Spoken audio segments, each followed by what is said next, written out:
Seja muito bem-vindo ao HealthCast, o podcast do Grupo Ritaco que conecta você com os temas mais atuais sobre saúde e gestão. E hoje o bate-papo é para você, profissional de RH. Nós vamos falar sobre humanização no RH, saúde, desempenho e sustentabilidade. E para esse bate-papo super importante, eu tenho a honra de receber Dirceu, também conhecido como Dirceu do RH. Ele tem uma vasta experiência em recursos humanos, é formado em técnico de contabilidade, é formado em direito e também pós-graduado em recursos humanos e tem uma vasta experiência de mais de 20 anos em cargos de liderança, sempre com foco em pessoas, cultura e relacionamento. Dirceu, seja muito bem-vindo ao HealthCast. É um grande prazer ter você aqui. Rafa, eu que agradeço o convite. Finalmente, né? Aconteceu. Eu que agradeço pelo convite. Obrigado, é um prazer enorme estar aqui com você. O prazer é todo nosso. Obrigado. E vamos lá. Vou começar com uma pergunta que eu faço para todos os meus queridos convidados. Dirceu, o que te move? Rafa, é complexa essa pergunta, porque do aspecto pessoal, acho que é todos os dias dormir em paz comigo mesmo, estar bem com as pessoas que eu amo, poder viver momentos incríveis com as pessoas que eu amo, estar amigos, né? Ter amigos, né? Para dividir dos mais diversos momentos, né? Porque tem amigos para tudo, né? Tem amigos para você tomar um vinho, tem amigos para você ir para o estádio de futebol, tem amigos para você contar história. Enfim, o que me move é, de uma maneira geral, estar bem. E do aspecto profissional, estar sempre conectado à área de gestão de pessoas, recursos humanos, que é o que eu faço há 32 anos. Então, assim, é uma paixão que eu não nasci com ela, né? Ela surgiu ao longo do tempo e é algo que eu me especializei e gosto sempre, de alguma maneira, estar envolvido com essa temática. Maravilha, Dirceu. E é muito legal porque temos, né, um propósito parecido também, né? Eu vejo você uma pessoa muito generosa, que ajuda muitas pessoas, né? E isso é muito bonito, aproveitando, né, esse contexto. Eu acho que tem que ser, né, Rafa? Eu acho que nós estamos de passagem, né? Então, acho que um dos legados que a gente pode deixar é de alguma maneira, fazer a diferença. Eu brinco com a minha filha que, no mínimo, todos os dias você tem que fazer pelo menos 2 ações por alguém.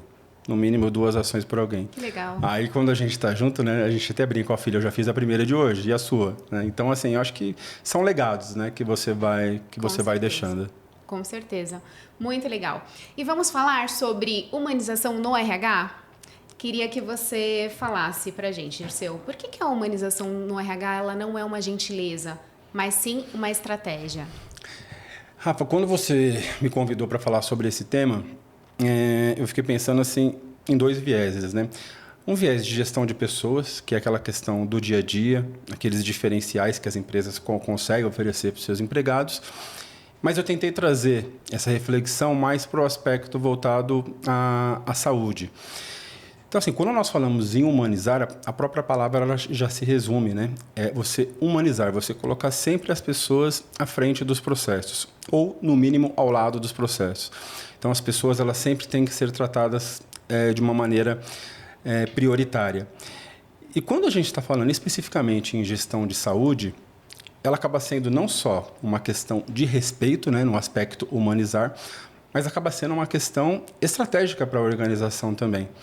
Quando você humaniza os processos, quando você tem mais atenção com as pessoas em relação às ações voltadas à saúde, a preservar a segurança no trabalho, você tem melhores resultados, né? Você tem melhores resultados, você consegue reduzir uma série de indicadores, né? Nós podemos até falar de alguns deles aqui ao longo do nosso bate-papo, mas eu vou te dar um exemplo, né? Todas as empresas, de uma maneira geral, mas vou falar especificamente de indústria, que é o que move a economia, né? Todo o ecossistema ele gira em torno da indústria. Quando a empresa, seja ela qual for, ela tem que produzir determinadas quantidades do produto que ela fabrica, ela normalmente se organiza. Eu preciso de tantas pessoas para mim conseguir atender a demanda do meu cliente. Meu cliente pediu lá 100 mil peças, eu vou conseguir produzir em quanto tempo aquelas 100 mil peças e quantas pessoas eu vou precisar, independente da automatização. E aí vamos imaginar num cenário desse, que ela tenha lá esse número de pessoas. Só que simplesmente essas pessoas adoecem, né? Então, assim, estrategicamente, ela não tem aquela mão de obra. Ela não vai conseguir estrategicamente atender o seu cliente, aquela demanda, né? Ah, tudo bem, mas então vou contratar gente a mais justamente para suprir essa demanda. É uma estratégia, inclusive muitos fazem isso.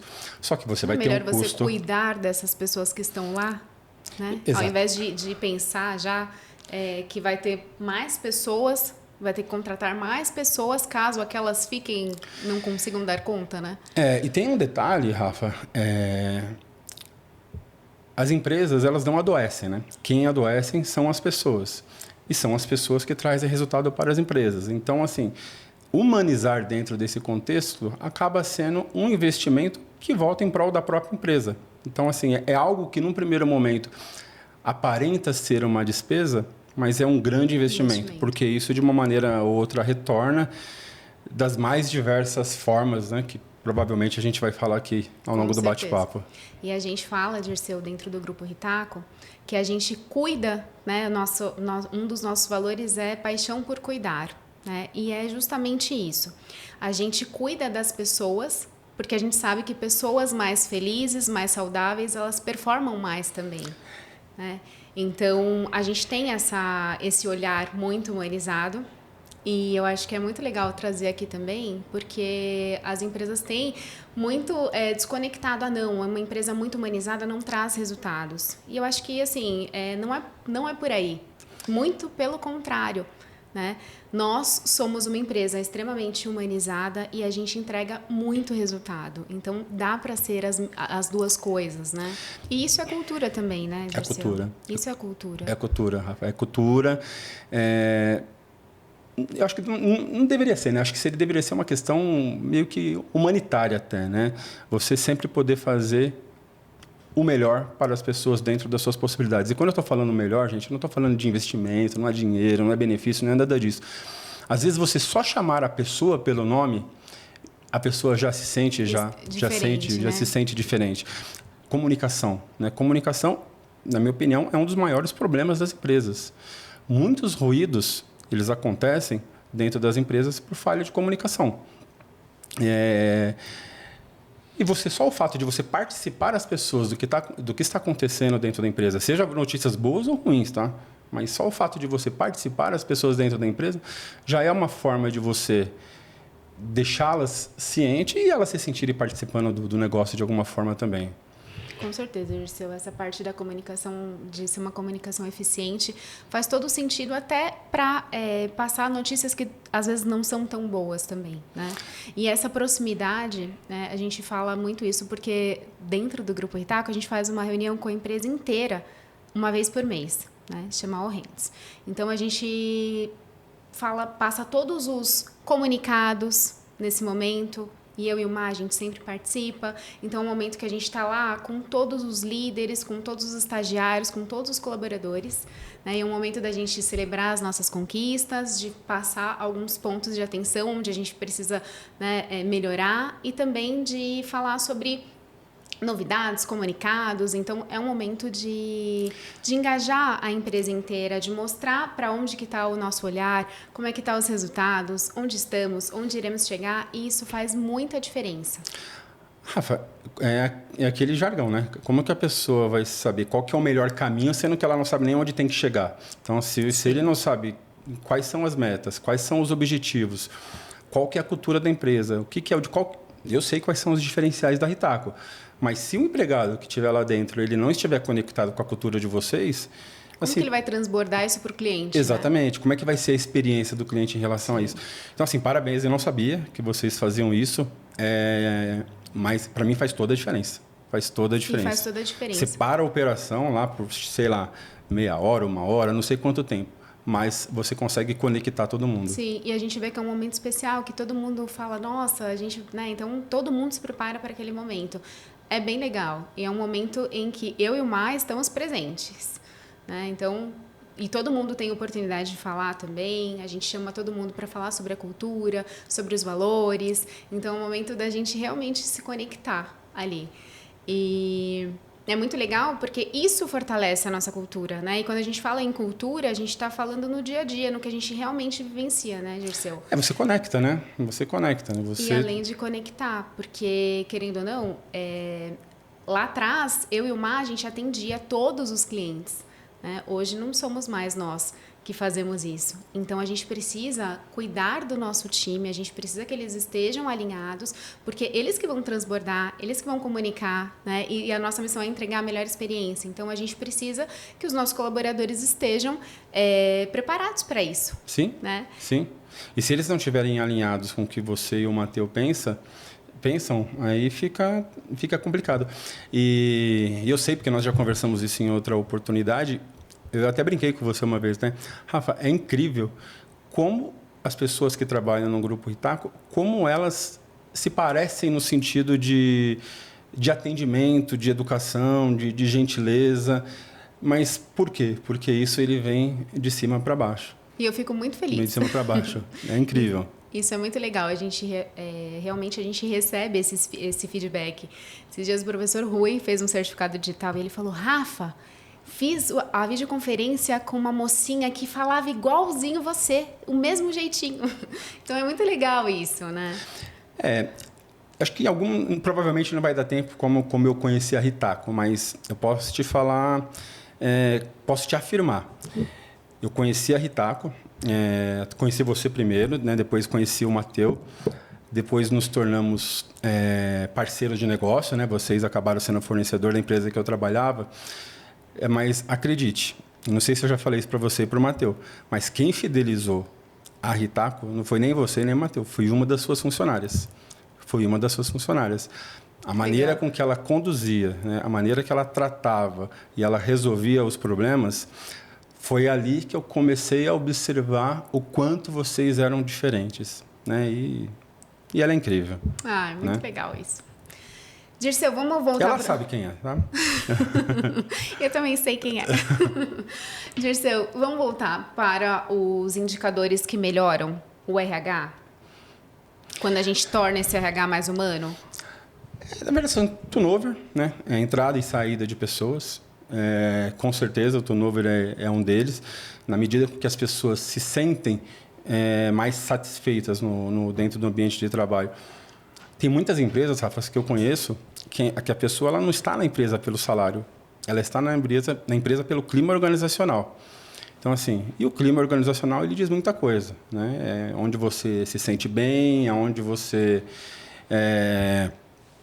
de fato, está feliz em trabalhar. Não é aquele efeito do Fantástico, né, na segunda-feira. Eu estava recentemente eu fui fazer uma compra num atacarejo qualquer. E aí eu fui no toalete desse atacarejo e estava ouvindo 2 funcionários conversarem entre eles, né? E aí um reclamando: nossa, vou ter que vir amanhã, não acredito, não sei o que lá, com uma linguagem um pouco menos cuidadosa, digamos assim. E aí eu fiz 2 reflexões, né, ouvindo aquilo. Primeiro, aquela pessoa, o quanto que ela quis aquela oportunidade para estar ali.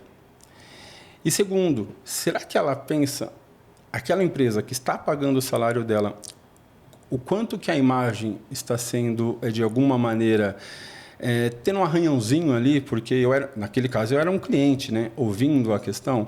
Como eu sou profissional de RH, obviamente que eu fiz o filtro, então assim, eu vi mais como um desabafo, né, alguém que já estava cansado, que queria curtir lá e era próximo ao final do ano, né, próximo ao Natal, Ano Novo, não lembro exatamente. Então, eu vi mais com esse viés. Mas o turnover, com certeza, ele é um deles, né? Na medida que você trabalha num ambiente mais seguro, num ambiente mais saudável, onde existem metas, existem processos, mas esses processos, eles respeitam um limite tolerável. Não adianta você dar uma meta inatingível e você querer cobrar da pessoa para ela conseguir entregar. Ela vai perder noites de sono, né? Ela não vai abrir, até adoecer, né, Dirceu? Ela não vai abrir mão do emprego porque ela precisa daquele emprego, só que aquilo vai de uma maneira silenciosa causando uma série de transtornos nela.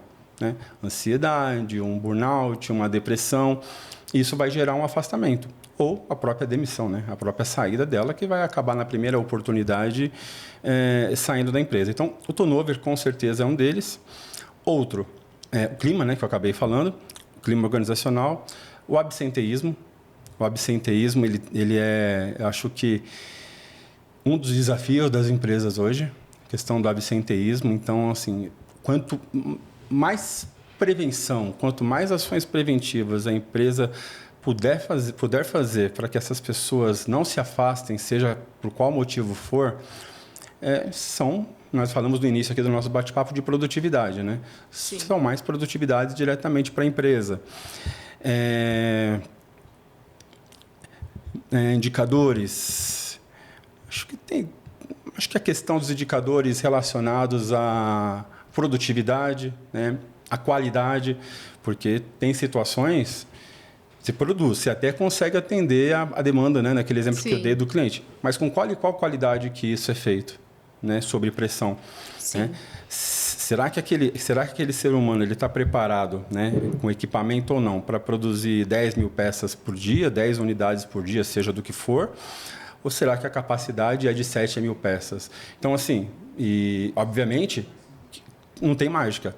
Ou ele vai produzir as 10 mil peças e ele vai ter consequências em relação à saúde dele, ou aquelas peças, parte delas vão sair com alguma perda de qualidade, porque é humanamente possível aquilo que está sendo estabelecido para ele. Então, esse é um dos exemplos. Além disso, Rafa, tem algo totalmente ligado à legislação trabalhista, né?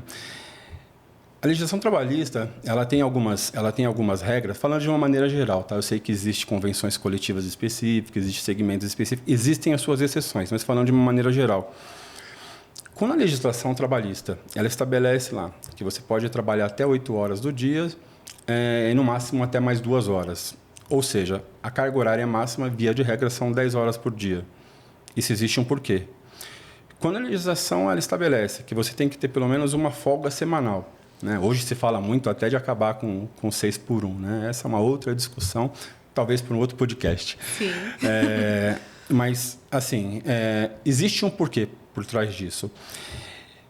Só que existem muitas situações, Rafa, e também não vou ser ingênuo. Há situações, principalmente eu que já trabalhei em RH, existem determinadas áreas que têm uma demanda grande de contratação ou um período de folha de pagamento, que tem um problema qualquer no sistema.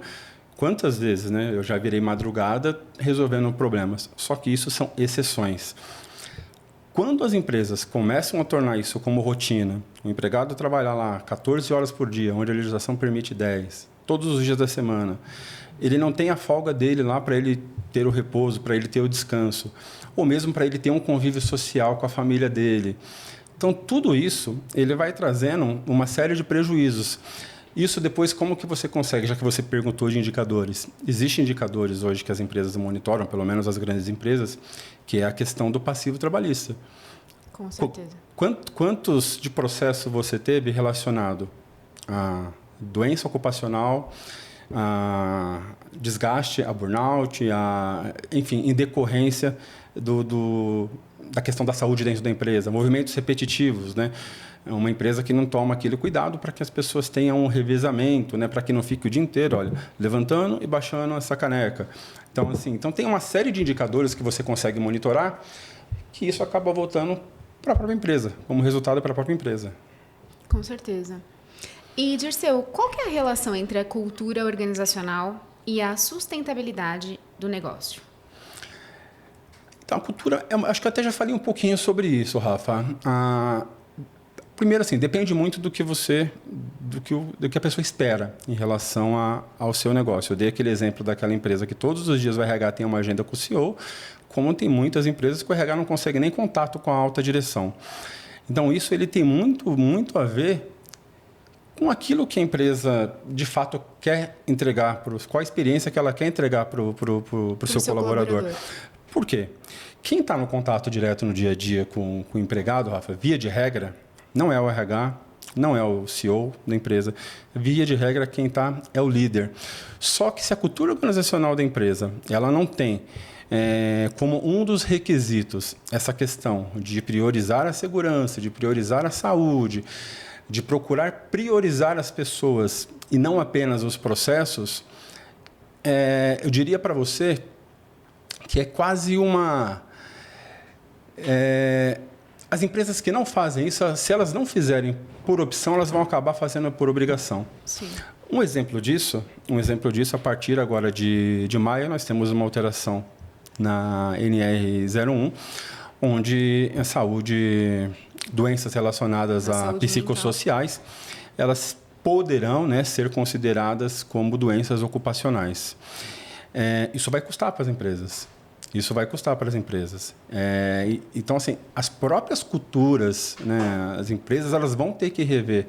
Aquelas que ainda não olham isso de uma forma espontânea, elas vão ter que olhar isso de uma maneira estratégica, porque se não for pelo amor, vai ser pela dor. Exatamente. Não tem como fugir. E hoje nós estamos numa era, já que a gente falou de liderança, Rafa, 32 anos de RH, então eu peguei a época que existia até papel carbono, né? Os mais jovens que vão... Pesquisa aí no chat GPT o que é papel carbono. A gente vem de uma geração que, se as lideranças elas não tiverem altamente preparadas para lidarem com os diversos públicos, com as diversas demandas, com as diversas particularidades que cada um das pessoas que estão ali dentro da empresa estão, com certeza vai haver um problema muito sério em relação a afastamentos. E um fator, eu acabei perdendo o raciocínio. Isso daqui, eu falei dos 32 anos, eu queria fazer uma conexão com isso. Isso daqui não existia no passado. Hoje, tudo que a gente faz, ele pode ser gravado, ele pode ser filmado. Sim. Então, está muito mais fácil. Isso é bom, tá? Nesse aspecto que nós estamos abordando, ele é extremamente positivo, porque quantas pessoas já não foram humilhadas nos seus ambientes de trabalho até hoje? Desrespeitadas, né? Assediadas das suas mais diversas formas e não conseguiam comprovar, né? A palavra era o dito pelo não dito, né? Hoje existem várias formas, né, de você conseguir comprovar, né? Seja com testemunhas ou seja através dos meios tecnológicos. E assim, eu estou cansado de ver isso. Então, muita empresa foca na liderança e, de fato, eu acho que é por aí, Rafa. A liderança que ela não só tem que estar preparada para lidar com o público, mas ela tem que ser a multiplicadora das informações, das boas ações. A liderança ela não pode estar ali só para cobrar também. Com certeza. E a gente vê, né, Dirceu, isso que você falou da NR01, por exemplo, e os riscos psicossociais, realmente... A liderança ela vai ter que ter um protagonismo nesse momento, porque não vai dar para ficar colocando metas inatingíveis e cobrando a qualquer custo, né? Vai ter que ter o canal de denúncia, sim, né? Ações preventivas, entender quando que realmente um colaborador ele precisa de um suporte ali psicológico, ou entender quando que ele precisa desse apoio mesmo, né? E a gente fala que a gente, né, como num papel de liderança, a gente precisa ter esse olhar para a saúde. Porque se a gente não olhar para a saúde desses colaboradores, além de uma causa que agora vai ser jurídica, né, a gente precisa olhar para isso. A gente está fazendo um trabalho muito legal, que a gente já vem fazendo há muito tempo, que essa parte do ocupacional, da documentação, não é com a gente, realmente. Mas toda essa parte de prevenção, né, de encontro, de sensibilização com a liderança, de entender quando que um colaborador meu está precisando de ajuda, quando que eu preciso olhar para ele com mais carinho, quando que eu posso realmente ajudá-lo nesse sentido. Então, a gente está fazendo um trabalho bem legal com relação a isso. Né, as palestras sobre saúde mental, né, a importância disso, né, porque realmente agora a saúde mental está tendo o protagonismo que ela sempre mereceu. Exatamente. E a gente precisa olhar para isso com carinho e com muita seriedade, né, Dirceu? Exatamente.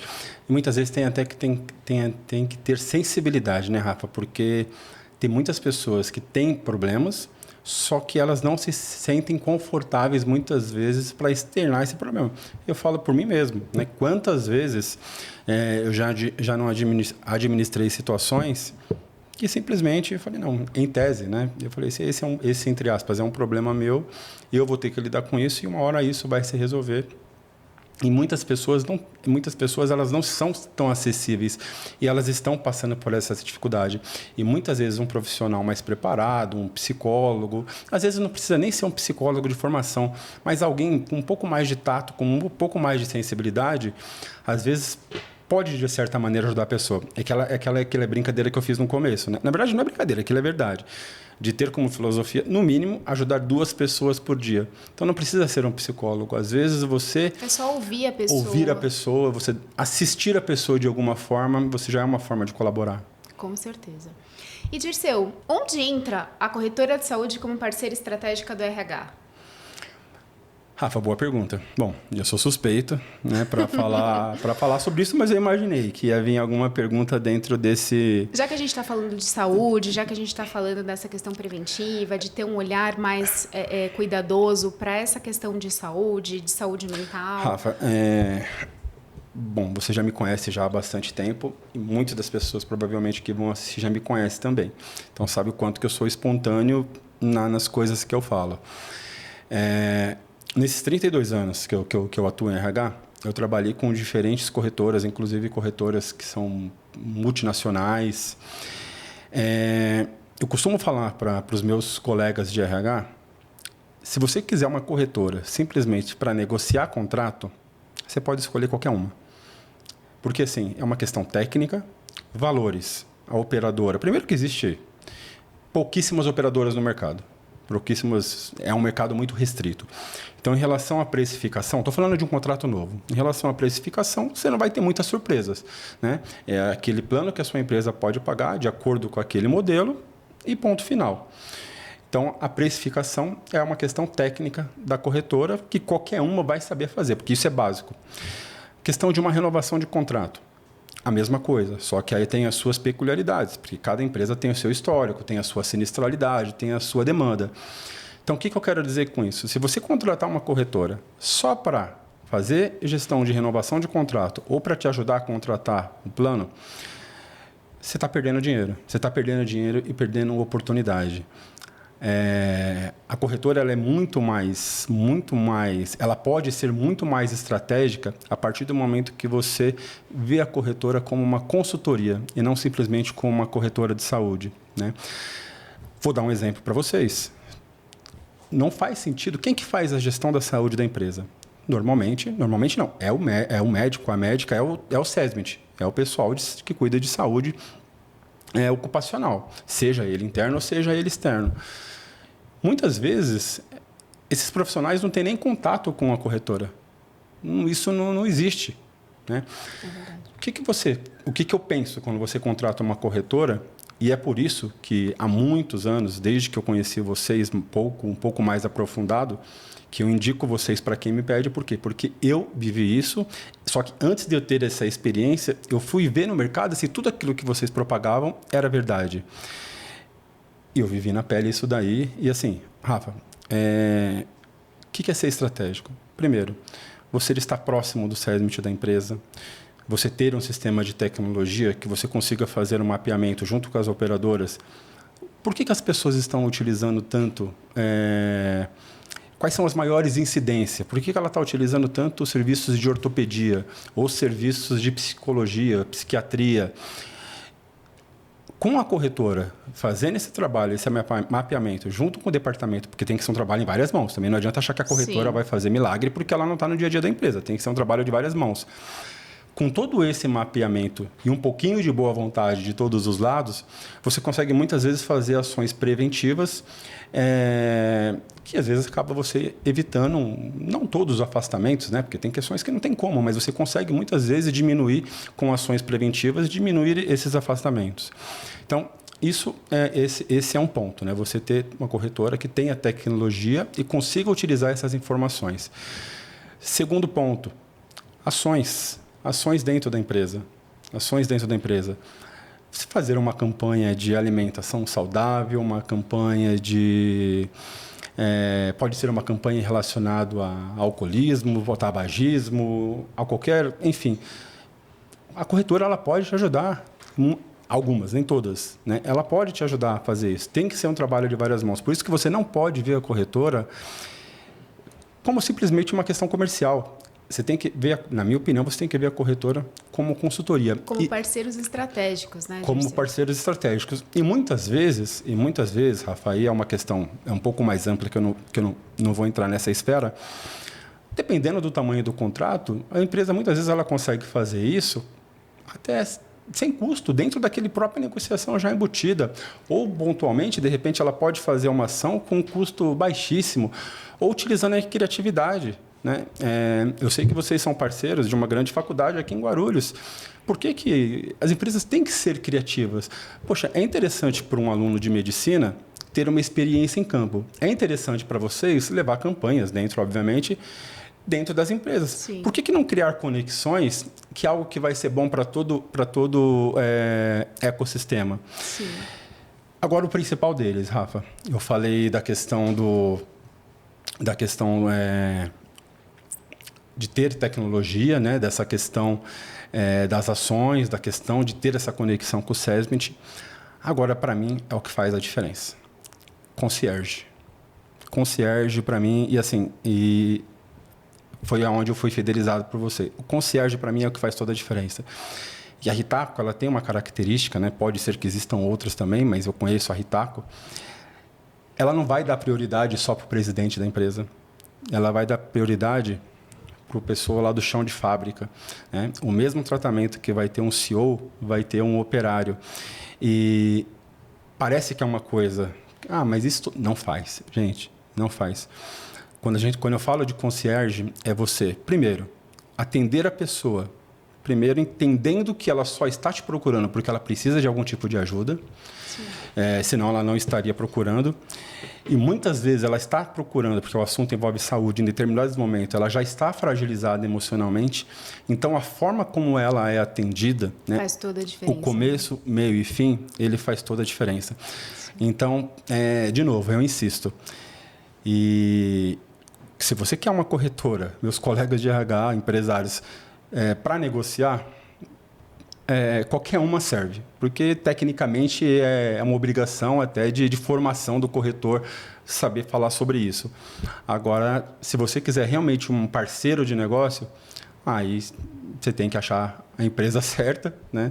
E a Ritaco, na minha opinião, de todas que eu conheço, é a melhor nesse sentido. Muito obrigada, Dirceu. Realmente, a gente fala que a gente entrega a saúde porque esse é o nosso propósito, né? E esse carinho, esse cuidado no acolhimento, desde o concierge até as ações de saúde, né, que a gente faz de forma estratégica, olhando para dados, olhando ali para a realidade da empresa e, querendo ou não, isso para a gente faz sentido, né? Entregar melhor para os nossos clientes. E eu queria que você contasse para a gente um pouquinho sobre os seus novos projetos. Só um ponto, porque assim, as pessoas que me conhecem sabem do que eu estou falando quando eu falo de Ritaco. Mas, gente, isso que eu estou falando não é porque eu estou em frente da Rafa, não. Se vocês tiverem dúvida do que eu estou falando, liguem para qualquer outro gestor de RH que seja cliente da Ritaco, tá? Então, eu só estou falando da minha experiência porque eu estou sendo aqui a pessoa da vez. Mas... Rafa, eu trabalhei 32 anos praticamente aí de RH. Quando eu saí dessa empresa, eu precisava passar por um momento sabático, porque assim, eu estudo já desde sempre, trabalho desde os meus 14 anos. Muita gente sabe, mas comecei trabalhando, ajudando lá na feira, lá que era na frente de casa. E eu precisava ter um momento sabático. Eu sabia que esse momento ia acontecer em algum momento, né? Esse rompimento de relação onde eu estava. E eu sempre tive uma vontade muito grande de fazer algo diferente, né? Porque, assim, já trabalhei em RH nos diversos subsistemas, já fui gestor de RH, já fui gestor de contratos, já leciono já por algum tempo, né? Eu até entendo que é uma atividade complementar e muito mais por prazer, né? Algo complementar mesmo, que me tira da zona de conforto. Mas eu entendo que com 32 anos de formação, em recursos humanos, eu acho que hoje eu posso contribuir de uma maneira muito mais efetiva com outras empresas. Então, sim, tem alguns projetos em andamento. Um deles já está em andamento, que é um hub de negócios, que é uma parceria com algumas empresas. E o que é legal, Rafa? Eu me permiti escolher quais empresas eu gostaria que fossem meus parceiros, porque tem uma coisa que eu não abro mão, é a questão da credibilidade. Eu não consigo vender aquilo que eu não compro, tá? Então, não significa que não existe outras empresas boas, além dessas que são as minhas parceiras, mas esse é um dos projetos, é um hub de negócios, tem lá no meu LinkedIn, é só procurar Dirceu do RH, tem um link lá, quem quiser saber um pouco mais, por uma questão de tempo eu não vou explorar. Mas tem mais novidades para aparecer por aí, que quem sabe em breve eu posso falar um pouco mais. Muito bom, Dirceu. Dirceu, nosso papo está chegando ao fim. Muito bom ter você aqui no HealthCast, mas antes da gente finalizar, eu queria que você deixasse um recado para os profissionais de RH. Rafa, acho que o recado é muito simples. Nós falamos muito de humanização, então tratar as pessoas como você gostaria de ser tratado. Muitos RHs, por terem uma facilidade, muitas vezes uma proximidade com a alta gestão da empresa, às vezes esquecem o seu papel, que ele muitas vezes é um elo de ligação apenas entre a alta gestão da empresa e os demais colaboradores do departamento da empresa. Mas ele também é empregado. Aquela relação ela também vai ser rompida em algum momento. Mas, independente desse ciclo, né, que a pessoa estiver, se você puder, sempre faça o melhor. A resposta não, ela precisa ser dada, e muitas pessoas têm dificuldade de falar não. Mas o não, ele tem que ser dito quando realmente é necessário. Então, quando uma pessoa for procurar você, profissional de RH, entenda. E se você puder fazer algo por ela, faça. Né? Porque, com certeza, você gostaria que alguém fizesse por você, ou, provavelmente, alguém já fez por você em algum momento da sua vida. Então, já que a gente falou de humanização, eu acho que simplesmente, Rafa, a palavra é respeito, na sua plenitude. Dirceu, muito obrigada. E para você que nos assistiu até agora, já manda esse HealthCast para todos os profissionais de RH que você conhece. E até o próximo HealthCast.